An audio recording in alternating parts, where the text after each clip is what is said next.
नमस्कार दोस्तों, मैं सूरज चौधरी स्टडी IQ PCS पर आप सभी का हार्दिक स्वागत करता हूं। जैसा कि आप सभी को पता है कि हमारा ये जो प्रोग्राम है यहाँ पर हम यूपी PCS मेंस को टारगेट कर रहे हैं, यानी कि इसका जो पूरा फोकस रहेगा वो फोकस रहेगा आंसर राइटिंग पर।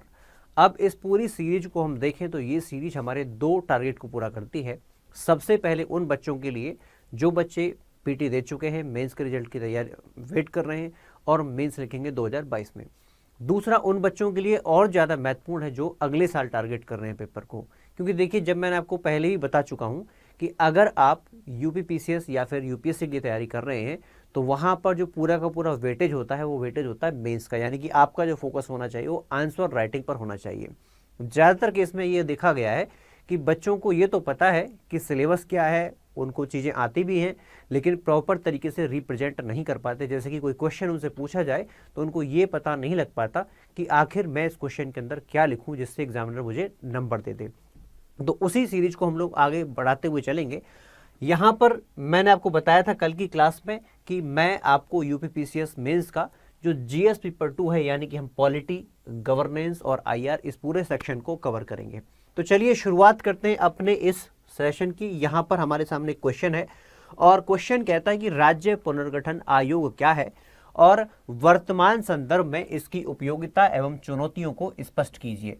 What is states reorganisation commission, explain its utility and challenges in the present context. सबसे पहले मैंने आपको बताया था कि जब भी किसी क्वेश्चन को आप अटेम्प्ट करेंगे तो आपको क्वेश्चन की प्रकृति पता होनी चाहिए, नेचर, यानी कि इंपॉर्टेंट है कि आपसे पूछा क्या जा रहा है ये आपको पता होना चाहिए, क्योंकि जब तक आपको ये पता नहीं होगा तब तक आप एग्जाम को लिख नहीं पाएंगे। यानी कि आपको यहाँ पर ये समझना है कि एग्जामिनर आपसे क्या जानना चाहता है।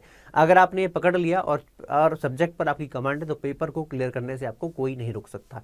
जैसे कि यहाँ पर अगर हम स्टेट्स रीऑर्गेनाइजेशन की बात करें तो सबसे पहले मैं इसका थोड़ा सा आपको एग्जाम का आंसर लिखने से पहले थोड़ा सा बैकग्राउंड में लेकर के जाऊँगा, फिर बताऊँगा कि आंसर कैसे लिखना है। देखिए, जब हम राज्य के अंदर पुनर्गठन की बात करते हैं, भारत के अंदर राज्य पुनर्गठन की बात करते हैं, तो आज के समय पर जो मैप हम देखते हैं भारत के अंदर, आज के समय पर जो मैप हमें दिखाई देगा वो मैप कुछ इस प्रकार का है। आज के समय पर आप मैप देखेंगे तो इस प्रकार का, शायद ये आपकी स्क्रीन पर क्लियर ना हो क्योंकि ये थोड़ा सा लग रहा है मुझे कि यहाँ पर चीज़ें क्लियर नहीं हो पाएंगी, बट फिर भी आप जान सकते हैं कि 28 राज्य और साथ में 8 यूनियन टेरिटरी, ये हमारे देश का आज का नक्शा है। लेकिन जब भारत आज़ाद हुआ था तो ये नक्शा इस प्रकार का नहीं हुआ था, ऐसा नहीं होता था। इसके स्थान पर आप देख सकते हैं कि कुछ रजवाड़े थे, कुछ स्थान ऐसे थे जिनको हम लोग ब्रिटिश प्रोविंसेस के नाम से जानते थे, यानी कि उस समय का भारत जो है ब्रिटिश प्रांत, उस समय का भारत, उस समय पर हम लोग भारत को ब्रिटिश प्रांत और ब्रिटिश प्रांत के साथ साथ हम इनको रजवाड़ों के साथ में, और रजवाड़ों के साथ साथ आप इसको यहीं पर आप देखें प्रांत के साथ साथ हमारे चीफ कमिश्नर्स प्रोविंसेस भी हुआ करते थे। तो इस प्रकार का भारत उस समय पर देखने को मिलता था। लंबी प्रक्रिया चली और उसके बाद हम वर्तमान का जो भारत है उस भारत को बना पाए। जब भारत बनाने की बात आई तो एक बात तो तय थी कि हम जो अपनी व्यवस्था लेकर के चलेंगे उसका स्ट्रक्चर संघीय होगा, फेडरल होगा, यानी कि हम भारत के अंदर राज्य तो बनाएंगे ही बनाएंगे, ये बात तय थी। अब राज्यों को लेकर के सबसे बड़ी समस्या की राज्य किस आधार पर बने। वैसे तो राज्य बनाने का आधार होता है एडमिनिस्ट्रेटिव कन्वीनियंस, लेकिन उस समय पर मांग हुई कि आप राज्य का जो काम बनाए वो राज्य भाषा के आधार पर बनाए, यानी कि लैंग्वेज के आधार पर डिमांड होने लगी। और जब ये मांग उठी तो उस समय पर हमारे देश के फाउंडिंग फादर्स, उनको बड़ी चिंता हुई और उन्होंने यहाँ पर काम करना शुरू किया। आपने पढ़ा होगा कि इसी क्रम में इस बात का सॉल्यूशन निकालने के लिए देश के अंदर धर आयोग बनाया गया, धर कमीशन बनाया गया। उसके बाद जब इससे काम नहीं चला तो कांग्रेस की एक इंटरनल कमेटी, जिसको आप लोग JVP समिति कह देते हैं, उसका गठन किया गया। जब इससे भी काम नहीं बना तो देश के अंदर जो है आंध्र प्रदेश का गठन अक्टूबर 1953 में हुआ और ये भाषा के आधार पर गठित होने वाला भारत का पहला राज्य बना। और फिर जब ये पूरी मांग संतुष्ट नहीं हो पाई तो देश के अंदर हमने अपने पहले राज्य पुनर्गठन आयोग को देखा, यानी कि जो पहला पुनर्गठन आयोग आता है वो राज्य पुनर्गठन आयोग हमारा 1953 में बनता है। कब बनता है? 1953 के अंदर पहला राज्य पुनर्गठन आयोग दिसंबर 1953 के अंदर गठित होता है फजल अली की अध्यक्षता में। ये आयोग कार्य करता है और कार्य करने के बाद अपनी रिपोर्ट पेश करता है और फिर इसी के आधार पर जो भारत का जो मैप है 1956 में इस प्रकार से ड्रॉ होकर के सामने आता है। अब यहीं से हम लोग इस क्वेश्चन को लिखना शुरू करेंगे। देखिए, जब पहला राज्य पुनर्गठन आयोग आया तो उसने भारत में जब राज्यों की गठन की बात की तो कुछ सिद्धांत उन्होंने दिए। उन्होंने कहा, देखिए कि सबसे पहले जब आप भारत के अंदर राज्य बनाएंगे तो यहां पर कुछ बातों का ध्यान रखना है। कौन सी बातें होंगी? कि जब भी नया राज्य बनेगा तो वहां पर वित्तीय आर्थिक यानी कि फाइनेंशियल, इकोनॉमिक, और इसके साथ साथ आप देख सकते हैं यहां पर प्रशासनिक जरूरतों को भी आपको देखना है। इनके आधार पर आप राज्य का गठन करें। सरकार को ये इन्होंने सलाह दी। इसके साथ साथ जो दूसरा सबसे बड़ा फैक्टर जिसके आधार पर मांग चल रही थी भाषा के आधार पर, तो इन्होंने कहा कि आप संस्कृति का फैक्टर यानी कि कल्चर, और कल्चर के साथ साथ भाषा, और भाषा में भी क्या, होमोजीनिटी यानी कि एक रूपता, इस बात को ध्यान में रखना और इस बात को ध्यान में रखते हुए निर्णय लेना। दूसरा सिद्धांत इन्होंने यह बनाया। इसके बाद हम आगे अगर चलते हैं तो तीसरा इन्होंने कंसेप्ट दिया कि देखिए, हमको जब भी भारत के अंदर राज्यों का गठन करना है तो हमको भारत की एकता, और भारत की एकता के साथ साथ भारत की सुरक्षा का भी ध्यान रखना है। ये भी एस्पेक्ट लेकर के चलेंगे। और जो चौथा एस्पेक्ट इन्होंने दिया, इन्होंने कहा कि इन सब की तो बातें ठीक है, लेकिन अंत में हमको क्या देखना है? लोगों का कल्याण यानी कि वेलफेयर ऑफ पीपल, चाहे वो राष्ट्रीय लेवल पर हो या फिर राज्य के लेवल पर, तो लोगों का अपने को कल्याण करना। तो 4 सिद्धांत उस समय पर भारत के अंदर इन्होंने दिए थे। तो ये उस समय की बात है। 1956 में भारत का राज्य, भारत के अंदर नक्शा दोबारा से रीड्रॉ किया गया, लेकिन इससे मांग रुकी नहीं और धीरे धीरे राज्यों की मांग बढ़ती चली गई और आज के टाइम पर 28 राज्य हो गए। अब ये आज के टाइम पर ये क्वेश्चन क्यों बनता है कि हमको राज्य पुनर्गठन आयोग की आवश्यकता हो सकती है, इसकी क्या आवश्यकता है, संदर्भ में इसकी चुनौतियों को स्पष्ट करें, क्या ये बहस हो सकती है? कुछ समय पहले प्रधानमंत्री के आर्थिक सलाहकार की जो एडवाइजरी है उसके चेयरमैन विवेक डेब्रॉय ने इसके संदर्भ में एक बात कही थी कि हमें हो सकता है कि राज्य पुनर्गठन आयोग बनाने की आवश्यकता पड़ जाए। तो इस संदर्भ में कुछ इन्होंने कहा था और उससे यहीं पर एक बहस शुरू हो गई, यानी कि क्या भारत के अंदर राज्यों के पुनर्गठन की बातें चल रही हैं। तो वहीं से हम लोग राजनीतिक बातों को तो नहीं करेंगे, लेकिन अपने सिलेबस के हिसाब से, क्योंकि यहाँ पर स्टेट रीऑर्गेनाइजेशन हमारे एक सिलेबस का एक पार्ट है। तो क्या आज के टाइम पर इसकी ज़रूरत है, और है तो क्या कारण हो सकते हैं? अगर हमें राज्य का पुनर्गठन करना है दोबारा से, तो क्या हम इसके फेवर में अपने विचार रखेंगे, क्या इसके अगेंस्ट में विचार रखेंगे, और बाद में जाकर के हम इसको कंक्लूड करना है? हमारे उत्तर का जो प्रारूप रहेगा वो सबसे पहले क्या रहेगा? सबसे पहले हम यहाँ पर बताएंगे कि अगर भारत के अंदर राज्य बनाने जाते हैं तो क्या उसके कारण हो सकते हैं। दूसरा, हमें यहाँ पर बताना है अपने पॉइंट्स, यानी कि मैं बात कर रहा हूँ फेवर में, यानी कि हमको इसके पक्ष में अपना तर्क देना है, इसके साथ में हमें विपक्ष में तर्क देना है, और उसके साथ साथ हम इसको जो है निष्कर्ष पर पहुंचेंगे, और निष्कर्ष कैसा होगा? वो बैलेंस्ड निष्कर्ष हम निकालेंगे। ये हमारे उत्तर की रूपरेखा होगी। तो देखिए, सबसे पहले अगर हम भारत के अंदर राज्यों की मांग की बात करें तो समय समय पर राज्यों की मांग रही है। किस आधार पर? कई बार भाषा के आधार पर। कई बार राज्यों की जो मांग रही है वो भाषा के आधार पर रही है। जैसे कि भारत के अंदर कई राज्य भाषा और संस्कृति के आधार पर बने। ज़्यादा दूर नहीं जाएंगे, शुरुआत में गुजरात हो, महाराष्ट्र हो, तमिलनाडु हो, कर्नाटक रहे, पंजाब है, हरियाणा है, इन सभी राज्यों को, साथ में मध्य प्रदेश, आप इन सभी को क्या देखेंगे? ये राज्य भाषा और कहीं ना कहीं संस्कृति के आधार पर बने, इसी आधार पर बनते हैं पहले राज्य। पहला ये रहा। दूसरे राज्य कुछ ऐसे रहे जिनमें कारण निकल कर के आता है राजनीतिक उपेक्षा। राजनीतिक उपेक्षा जो कि आज के समय पर भी भारत के अंदर, उत्तर प्रदेश में भी आप भारत में भी देख सकते हैं, उत्तर प्रदेश में भी आप देख सकते हैं।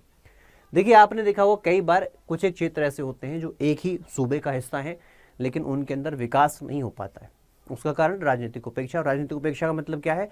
ये देखा जाता है तुलना करके कि इस पर्टिकुलर क्षेत्र से कितनी सीट आएंगी, और उन सीटों को देखते हुए राजनीतिक उसका वेटेज देखते हुए यहाँ पर फंड पहुँचाए जाते हैं, और कई बार वो भी वहाँ पर नहीं पहुँच पाते हैं। तो राजनीतिक उपेक्षा के कारण भी, जैसे कि हम अगर भारत के अंदर सन 2000 के अंदर जो 3 राज्य बने, जिसके अंदर उत्तरांचल हो गया, झारखंड हो गया, और इसके साथ साथ उत्तरांचल, झारखंड और छत्तीसगढ़, उत्तरांचल, झारखंड और छत्तीसगढ़, इन तीनों राज्यों को देखें तो यहाँ पर कहीं ना कहीं राजनीतिक उपेक्षा रही और उसी की वजह से इन राज्यों का गठन करना पड़ गया। एक कारण रह सकता है। इसके अलावा एक कारण ये भी देखने को मिलता है विकास एक एजेंडा रहता है कि कई बार क्या होता है कि एक ही क्षेत्र का विकास हो जाता है, दूसरे क्षेत्र का विकास नहीं हो पाता। जैसे कि उत्तर प्रदेश के अंदर जब पूर्वांचल की बात करते हैं तो पूर्वांचल का जो मांग रही वो किस आधार पर है? टोटली विकास के आधार पर। तो ये सब बातें आपको ध्यान रखनी है, कारण किस किस कारण से राज्य का जन्म होता है। ये कुछ बातें हो गई। इसके साथ साथ अगर हम आगे चलें तो यहाँ पर कुछ और फैक्टर भी देखने को मिलते हैं, जैसे कि एथनिक आइडेंटिटी।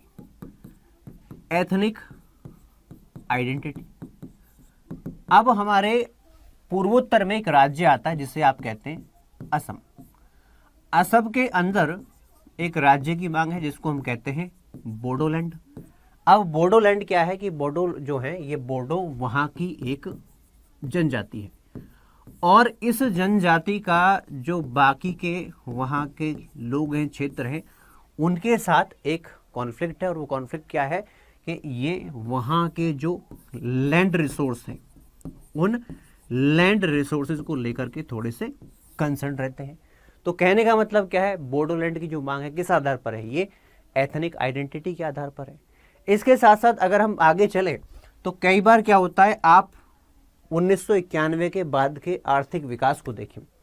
1999 के बाद का आर्थिक विकास ये लिबरलाइजेशन पर आधारित है। लिबरलाइजेशन को आप हिंदी में कहते हैं उदारीकरण। और जब उदारीकरण आया है तो उदारीकरण के साथ साथ हम क्या देखते हैं कि देश के अंदर नया कैपिटल यानी कि फॉरेन कैपिटल हो, जिसको एफडीआई एफआईआई आप कह देते हैं, देश के अंदर विकास के लिए आया। लेकिन कई बार इसके कारण भी जो है राज्य के अंदर एक डिस्पैरिटी देखने को मिलती है कि एक ही क्षेत्र के अंदर तो ये आ जाता है, बाकी क्षेत्र के अंदर नहीं आ पाता है। जब डिस्पैरिटी होगी, इंजस्टिस होगा, तो फिर राज्य की मांग हो जाती है। तो इन कारणों से भारत के अंदर समय समय पर राज्यों की मांग रही है या अभी भी हो रही है। तो ये तो बात हुई कि क्या कारण हो सकते हैं। अब दूसरा एस्पेक्ट मैंने आपको बताया था कि हमको बात रखनी है पक्ष में, यानी कि अगर हमें भारत के अंदर पुनर्गठन करवाना है राज्यों का तो उसके पक्ष में क्या क्या हम अपने पॉइंट रख सकते हैं। बहुत कंसाइजली हमको रखना है। कारण क्या है? प्रिसाइजली हमको रखना है, कंसाइजली हमको रखना है, क्योंकि यहाँ पर जो शब्दों की सीमा है वो या तो 200 शब्द के अंदर क्वेश्चन आता है या फिर जो है वो 125 शब्द के अंदर क्वेश्चन आता है। तो जैसा भी क्वेश्चन होगा उसके अकॉर्डिंग अपने को इसको लिखना है, यानी कम से कम शब्दों में आपको अपनी बात को प्रभावी रूप से कहना है। अब यहाँ पर पक्ष में आप क्या कह सकते हैं? पक्ष में आप ये कह सकते हैं कि देखिए ये जो मांग रही हैं, they are long standing demands या फिर लॉन्ग स्टैंडिंग एस्पिरेशंस। ये लंबे समय से लोगों की आकांक्षाएं रही हैं, तो लोगों की आकांक्षाओं को ध्यान में रखते हुए, क्योंकि भारत एक लोकतंत्र है तो लोगों की आकांक्षाओं को हमको ध्यान रखना पड़ेगा। उनकी एस्पिरेशन को फुलफिल करने के लिए एक बार हम इस बारे में सोच सकते हैं, ला सकते हैं। पहला पॉइंट अपन ये रख सकते हैं। इसके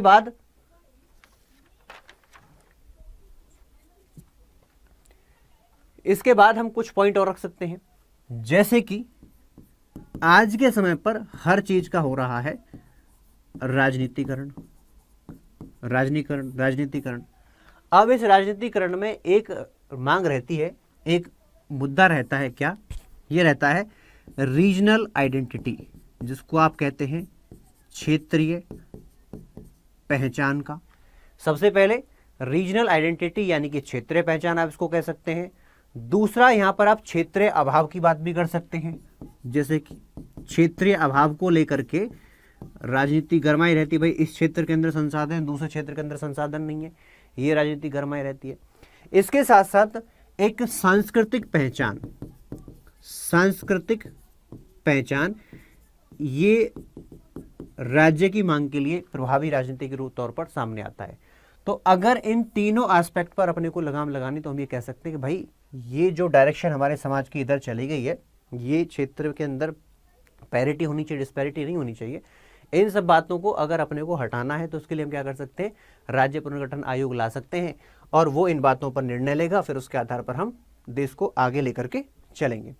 इसके बाद हम यहाँ पर कुछ और भी कह सकते हैं, जैसे कि अगर कोई राज्य बड़ा राज्य है, उसमें से हम छोटे राज्य को तोड़ लें, यानी कि छोटी यूनिट बना दें, तो वहाँ पर हम बेहतर शासन लेकर के आ सकते हैं। बेहतर शासन हो सकता है, यानी कि छोटा शासन, छोटी जगह पर शासन रहेगा, प्रशासन का छोटा स्वरूप रहेगा, तो बेहतर तरीके से लोगों तक पहुंच सकता है। जन भागीदारी हम इसमें इंश्योर कर सकते हैं, यानी कि लोग ज़्यादा से ज़्यादा पार्टिसिपेट करें, ये हम इंश्योर कर सकते हैं कि किसी भी हर प्रकार की स्कीम लगा करके लोग ज़्यादा से ज़्यादा यहाँ पर आएँ। और इसके साथ साथ हम क्या कर सकते हैं, लोगों तक प्रशासनिक सुविधाएं पहुँचा सकते हैं, लोगों तक प्रशासनिक सुविधा, और प्रशासनिक सुविधा के साथ साथ छोटी यूनिट बनने से क्या होगा, हमको आर्थिक व्यवहार्यता भी मिलेगी। आर्थिक व्यवहार्यता, ये भी पॉइंट आप अपन इससे रख सकते हैं। तो तीसरा पॉइंट हमारा क्या रहेगा कि छोटी यूनिट से क्या होगा कि बेहतर शासन प्रशासन हमको देखने को मिल जाएगा। और सबसे इंपॉर्टेंट, जब हम भारत के अंदर इंटरनल सिक्योरिटी की बात करते हैं तो आंतरिक सुरक्षा को लेकर के भी अच्छा एक इसका रिजल्ट रहेगा। आंतरिक सुरक्षा को लेकर रिजल्ट अच्छा कैसे रहेगा कि भारत के अंदर कुछ राज्य ऐसे हैं जिनके अंदर अभी भी कॉन्फ्लिक्ट चलते हैं, स्पेशली हम पूर्वोत्तर की बात करें। देखिए भारत के मैप को जब आप देखेंगे तो यहाँ पर पूर्वोत्तर के अंदर आपको जो राज्य दिखाई देते हैं, पूर्वोत्तर के अंदर जो राज्य हैं, यहाँ पर असम आप देख सकते हैं, ये हमारा असम हो गया, शायद आपको दिखाई ना दे रहा हो लेकिन मैं आपको बता देता हूँ, ये असम हो गया। अब असम को देखें तो इसके आसपास इसके और राज्य हैं। प्रॉब्लम क्या है, अभी कुछ दिनों पहले आपने पढ़ा भी होगा और मैंने आपको लक्ष्य सीरीज के अंदर बताया भी था कि असम ने अपना जो डिस्प्यूट है वो मेघालय के साथ बैठकर रिजॉल्व किया। 12 पॉइंट पर रिजॉल्व इशू था, जिसमें 6 पॉइंट पर तो रिजॉल्व कर लिया गया है और 6 पॉइंट के लिए उन्होंने कहा है कि हम आने वाले समय में इसको रिजॉल्व कर लेंगे। मेरा यहाँ पर पॉइंट क्या है, मेरा यहाँ पर ये पॉइंट है कि अगर आप इसको कोट करते हैं तो होगा क्या कि राज्यों के बीच में बेहतर समन्वय होगा। और अगर ये डिस्प्यूट चलते रहते हैं तो कई बार क्या होता है, आंतरिक सुरक्षा की को खतरा होता है। जैसे कि जब भी आप पूर्वोत्तर के राज्यों की बात करें तो कई बार आप देखते हैं कि दोनों राज्यों की सीमाओं के ऊपर पथराव हो गया, जान माल की हानि हो जाती है और कई बार बहुत ज़्यादा डिस्टर्बेंस वहाँ पर देखने को मिलता है। तो बेहतर अगर समन्वय रहेगा, बेहतर कोऑपरेशन रहेगा तो आंतरिक सुरक्षा को जो है एक बल मिलता है, देश की सुरक्षा को, देश के साथ साथ राज्य के साथ साथ देश की सुरक्षा को भी बल मिलता है। तो ये भी आप कोट कर सकते हैं। इसके साथ साथ हम लास्ट पॉइंट जो यहीं से निकाल के लिख सकते हैं क्या, कि अगर हमें, आपने सुना होगा कोऑपरेटिव फेडरलिज्म, बेहतर राज्य और बेहतर केंद्र राज्य संबंध चाहिए, बेहतर राज्य और बेहतर केंद्र राज्य संबंध अगर हमको चाहिए, मतलब क्या है, कोऑपरेटिव फेडरलिज्म। अब कोऑपरेटिव फेडरलिज्म देखते हैं तो कोऑपरेटिव फेडरलिज्म को हम दो भागों में देखते हैं। सबसे पहला वर्टिकल और दूसरा है हॉरिजॉन्टल। वर्टिकल का मतलब है कि केंद्र और राज्य इन दोनों के बीच में अच्छा संबंध, और हॉरिजॉन्टल का मतलब क्या है, सभी राज्यों के बीच में आपसी बढ़िया संबंध। तो इसके एक अच्छे एस्पेक्ट बनते हैं कि भाई इनके अंदर संबंध सुधर सकते हैं। तो ये आप 5-6 बातें जो है इस बहस में कह सकते हैं, यानी कि अपने तर्क में दे सकते हैं। लेकिन सिर्फ तर्क ही नहीं, मैंने आपसे कहा था क्रिटिकली आपको एनालाइज करना है। क्या यही इनफ है, आपको इसके अगेंस्ट में जाकर के, यानी कुछ तो होगा जो इसका नेगेटिव पॉइंट हो सकते हैं। यानी कि हम बात करेंगे अब चुनौतियों की, जो पूछा गया था वो चुनौती क्या क्या हो सकती है, चुनौती अपने को पढ़नी है। देखिए सबसे पहली चुनौती क्या हो सकती है, सबसे पहली चुनौती हो सकती है आधारभूत ढांचा। आधारभूत ढांचा, जैसे मान लीजिए कोई नया राज्य बनता है तो राज्य को बनाने के लिए बेसिक इंफ्रास्ट्रक्चर चाहिए। जैसे कि अगर हम बात करें तो राज्य के अंदर राजधानी चाहिए, वहाँ का प्रशासन, शासन को चलाने के लिए बेसिक सुविधाएं चाहिए। अब इसके लिए कई बार ह्यूज, यानी कि बहुत बड़े लेवल पर फंड की आवश्यकता पड़ती है। जैसे कि अगर हम बात करें अमरावती, देखा ना आपने, बिल्कुल स्क्रैच से डेवलपमेंट करना तो बहुत मुश्किल हो जाता है। और कई बार तो राज्यों के अंदर क्या होता है, कॉन्फ्लिक्ट बन जाता है कि हम एक ही शहर को लेकर के वो कॉन्फ्लिक्ट में आ जाते हैं। जैसे पंजाब और हरियाणा, वो बात अलग है, चंडीगढ़ को यूटी बना दिया, लेकिन हर जगह ऐसा एडजस्टमेंट अपन कर नहीं सकते। तो ये क्या हो गया, ये एक समस्या बन जाती है, चैलेंज बन जाता है। इसके साथ साथ हमको अपनी जो सोच है वो दूरगामी रखनी है। यानी कि आपने बहुत सारे पॉइंट ऐसे रखे, कैसे कि हमें बहुत सारे राजनीतिक पॉइंट हैं जिनको हम मुद्दों को ख़त्म कर सकते हैं, जैसे कि सांस्कृतिक पहचान का मुद्दा है, ये जो राजनीतिक मुद्दा है इसको ख़त्म कर सकते हैं। पर क्या ये वास्तविकता में हो सकता है? क्योंकि जब किसी को राजनीति करनी है तो कहीं ना कहीं से ही पॉइंट निकाल लेंगे, और फिर एक बार आप इस मांग को स्वीकार कर लेंगे तो फिर क्या गारंटी है कि आगे ये मांग आगे और ज़्यादा नहीं बढ़ेगी।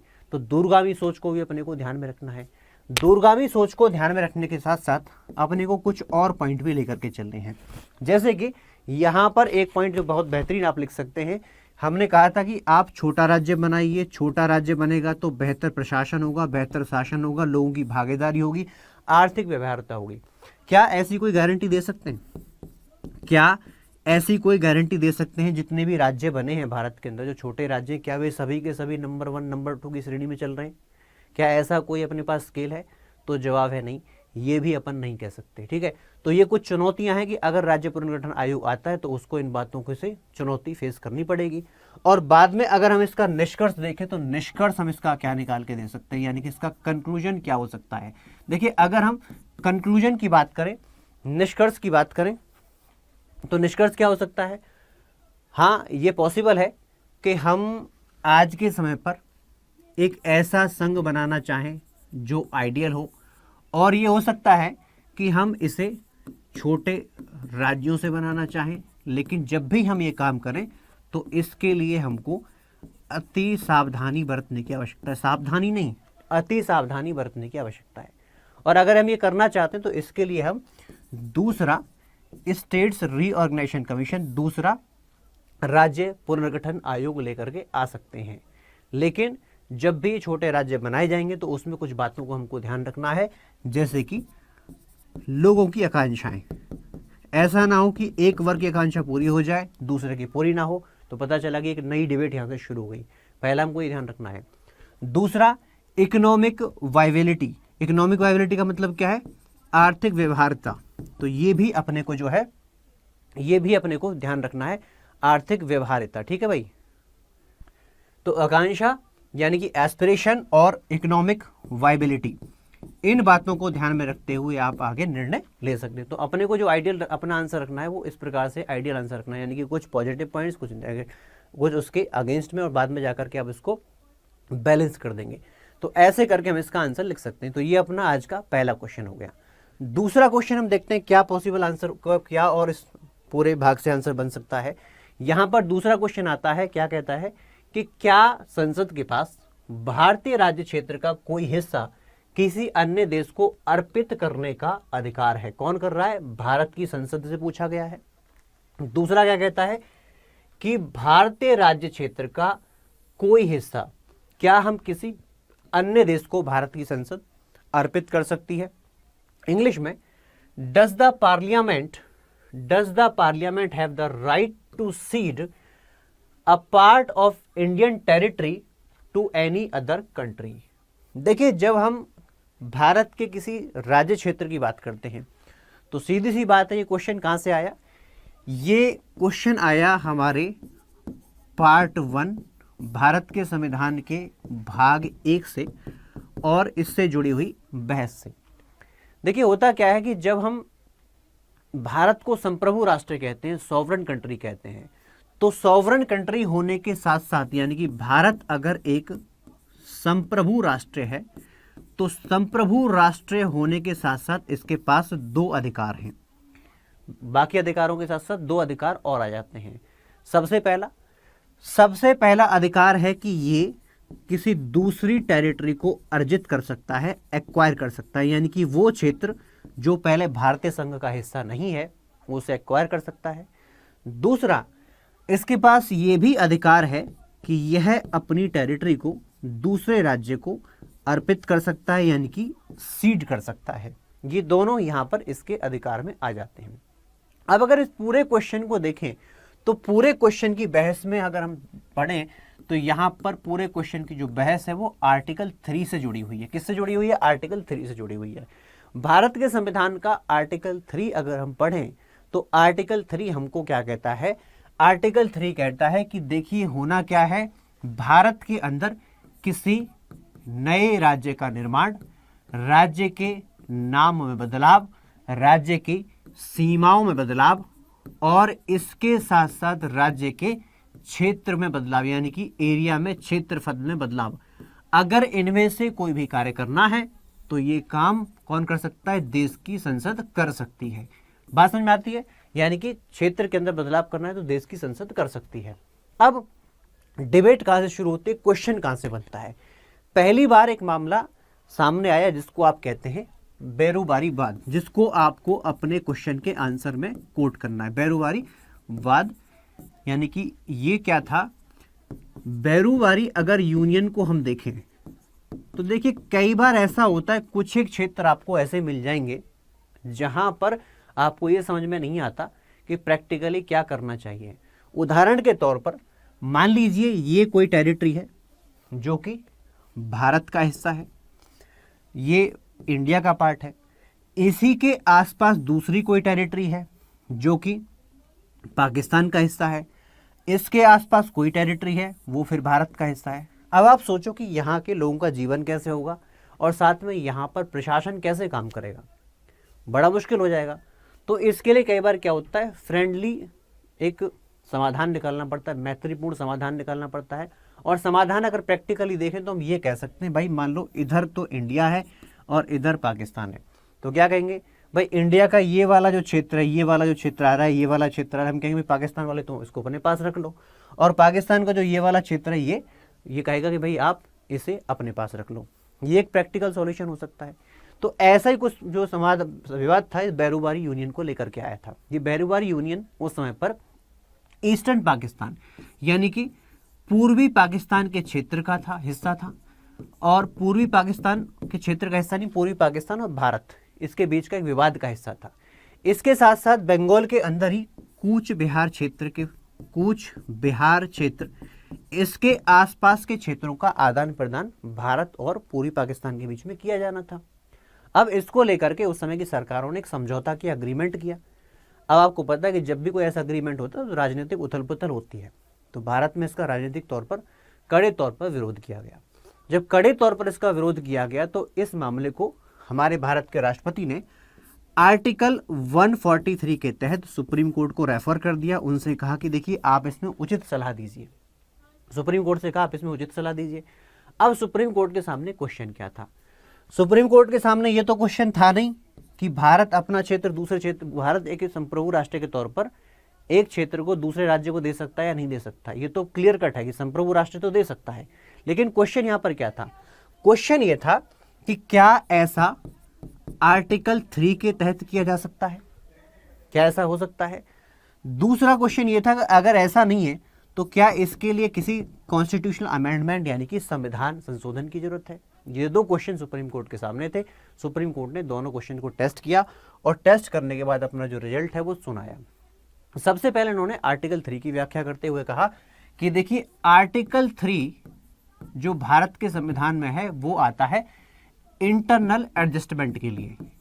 इंटरनल एडजस्टमेंट यानी कि अगर हमें आंतरिक तौर पर भारत के अंदर कोई बदलाव करना है तो हम उस आंतरिक पुनर्नियोजन के लिए आर्टिकल 3 का इस्तेमाल कर सकते हैं। लेकिन यहां पर एक क्षेत्र को दूसरे राष्ट्र को देने की बात आ रही है तो इन्होंने समाधान क्या दिया? इन्होंने फिर इसका सॉल्यूशन बताया। और सॉल्यूशन बताते हुए उन्होंने कहा कि सबसे पहले तो आप ये कर सकते हैं कि आप भारत के संविधान के अंदर संविधान संशोधन कर दीजिए और संविधान संशोधन करके आप उस क्षेत्र को दूसरे को दे सकते हैं। यानी कि संसद को ये बात कही, संसद इस ऐसा काम कर सकती है। दूसरा सुप्रीम कोर्ट ने समाधान दिया कि देखो एक पॉसिबिलिटी और हो सकती है। और वो पॉसिबिलिटी क्या है? वो पॉसिबिलिटी है कि आप संविधान संशोधन करें, लेकिन संविधान संशोधन इस बार उस क्षेत्र को लेकर के नहीं, अब की बार आप संविधान संशोधन कर दें आर्टिकल 3 में। और आर्टिकल 3 के अधिकार क्षेत्र में इस क्वेश्चन को शामिल कर दें कि अगर भारत की संसद चाहे तो भारत के क्षेत्र को दूसरे राज्य को दे सकती है। ये बात जो है सुप्रीम कोर्ट ने कही। तो कहने का मतलब क्या है कि क्या संसद जो है आज के समय पर हमारे भारत के क्षेत्र किसी छोटे से एरिया को दूसरे राष्ट्र को दे सकती है? तो बिल्कुल जवाब कह सकते हैं आप, हाँ दे सकती है। ठीक है, लेकिन यहां पर एक चीज और आ जाती है। दूसरा, ये तो क्षेत्र की बात है, कई बार हम सीमा विवाद की बात कर देते हैं, जिसको आप कहते हैं बॉर्डर डिस्प्यूट, इसको भी एनालाइज कर लेते हैं भाई। देखो ये अलग चीज़ है बॉर्डर डिस्प्यूट, जैसे कि चाइना को साथ में आप देख सकते हैं डोकलाम विवाद रहता है, बहुत सारे विवाद रहते हैं। तो क्या इस सीमा विवाद को लेकर के भी भारत की सरकार को जो है बार बार पार्लियामेंट के पास जाना पड़ेगा, उनसे एग्रीमेंट करवाना पड़ेगा कि भाई देखो आप इसको मंजूरी दे दो, क्या सीमा विवाद को लेकर के जरूरी है? तो इसके संबंध में एक मामला जो है वो 1969 में सुप्रीम कोर्ट के सामने आया। तो सुप्रीम कोर्ट ने कहा देखो ये भी मामला क्या था, भारत और पाकिस्तान को लेकर के ही था। गुजरात की तरफ जो कच्छ क्षेत्र है, ठीक है, उस कच्छ क्षेत्र के अंदर कुछ क्षेत्र जो है आज भी विवादित है। तो उस विवादित क्षेत्र को लेकर के जो है उस समय पर एक अग्रीमेंट भारत और पाकिस्तान के बीच में हुआ और फिर उसको इंटरनेशनल ट्राइब्यूनल के सामने भेज दिया गया। तो सुप्रीम कोर्ट ने कहा कि अगर ऐसा कोई अग्रीमेंट सीमा विवाद को सुलझाने के लिए दो सरकारों के बीच में होता है, फिर इसको इंटरनेशनल प्राधिकरण के सामने भेज दिया जाए, तो उसमें किसी भी संशोधन की आवश्यकता नहीं है, ये काम कार्यपालिका यानी कि सरकार स्वयं कर सकती है। बात समझ में आती है? हाँ, याद रखना पहले वाला जो कार्य जिसको आप कह सकते हैं कि अपने क्षेत्र को दूसरे राज्य को देना, वो तो सरकार नहीं कर सकती, लेकिन यहाँ पर दूसरे मामले को सरकार स्वयं निपटा सकती है। तो कहने का मतलब क्या है, इस प्रकार से आप अपने क्वेश्चन को जो बैलेंस करके रख सकते हैं। बात समझ में आती है? चलिए एक क्वेश्चन और ले लेते हैं, ये क्वेश्चन आपके लिए है, आपको इसे लिखना है। और जहाँ तक है कि इसका बहुत ही इंपॉर्टेंट क्वेश्चन है, बहुत इंपॉर्टेंट क्वेश्चन है अगर आप पार्ट 1 पढ़ रहे हैं। क्या कहता है?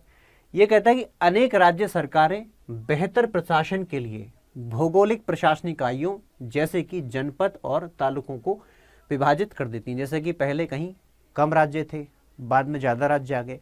उत्तर प्रदेश के अंदर आज के समय पर 75 राज्य हैं, ठीक है जी, 75 जिले हैं। पहले तो 75 नहीं थे, समय समय पर नए नए जिले बनते हैं, जैसे कि अमेठी बाद में बना है ना। तो ऐसे करके प्रशासन को बेहतरीन बनाने के लिए नए जिले, नए जनपद, नए तालुक बनाए जाते हैं। उक्त के आलोक में क्या यह भी औचित्यपूर्ण कहा जा सकता है कि अधिक संख्या में छोटे राज्य राज्य स्तर पर प्रभावी शासन देंगे? क्या हम ज़्यादा से ज़्यादा छोटे राज्य बना दें तो उससे क्या प्रशासन है वो बेहतर हो जाएगा, उसका रिजल्ट यानी गुड गवर्नेंस उसमें हम प्राप्त कर सकेंगे। इंग्लिश में इसको देख लेते हैं। Many state governments divide the geographical administrative units like जनपद्स and taluks for better administration. In the light of the above, can it also be justified that a large number of smaller states will give effective governance at the state level? Discuss. यानी कि ज़्यादा से ज़्यादा आप छोटे राज्य बना देंगे तो उसका पॉजिटिव रिजल्ट ही मिलेगा। आपको ये एनालाइज करना है, लिखना है इस क्वेश्चन को पूरा, ठीक है। पक्ष और विपक्ष यानी कि आपको तर्क इसके पक्ष में और विपक्ष में, और बाद में जाकर के आप इसको न्यूट्रलाइज कर देंगे, यानी कि निष्कर्ष में आप इसको एक बैलेंस्ड उत्तर अपना देकर के चलेंगे। चलिए इसके साथ ही अगर मैं आपसे कहूं तो आप इस क्वेश्चन को लिख करके जो है वो मेरे पास भेज सकते हैं। मैं भी इसको क्रॉस चेक कर लूंगा कि आपने सही लिखा है नहीं लिखा है। वैसे एक दो बच्चों का मेरे पास आया था पिछली बार मेल, तो मैंने उनको रेस्पॉन्ड कर दिया है, ठीक है। तो आप भी अगर आंसर राइटिंग में हेल्प चाहते हैं तो आप मुझे यहाँ पर इस मेल एड्रेस पर मेल कर सकते हैं, ईमेल एड्रेस पर मेल कर सकते हैं। बाकी मेरे सोशल मीडिया हैंडल्स तो आपके लिए हैं ही हैं, फेसबुक हो चाहे इंस्टाग्राम हो, आप मुझे फॉलो कर सकते हैं और आप मुझे मैसेज करके क्वेश्चन भी कर सकते हैं। तो चलिए इन्हीं शब्दों के साथ मैं आपसे विदा लूंगा, और ध्यान रखिए कि अगर ये वीडियो आपको पसंद आया है तो भाई इसको लाइक करना है और शेयर करना है और चैनल को सब्सक्राइब करना नहीं भूलना है। इसके बाद मिलते हैं नेक्स्ट वीडियो में। Thank you so much, bye bye, धन्यवाद।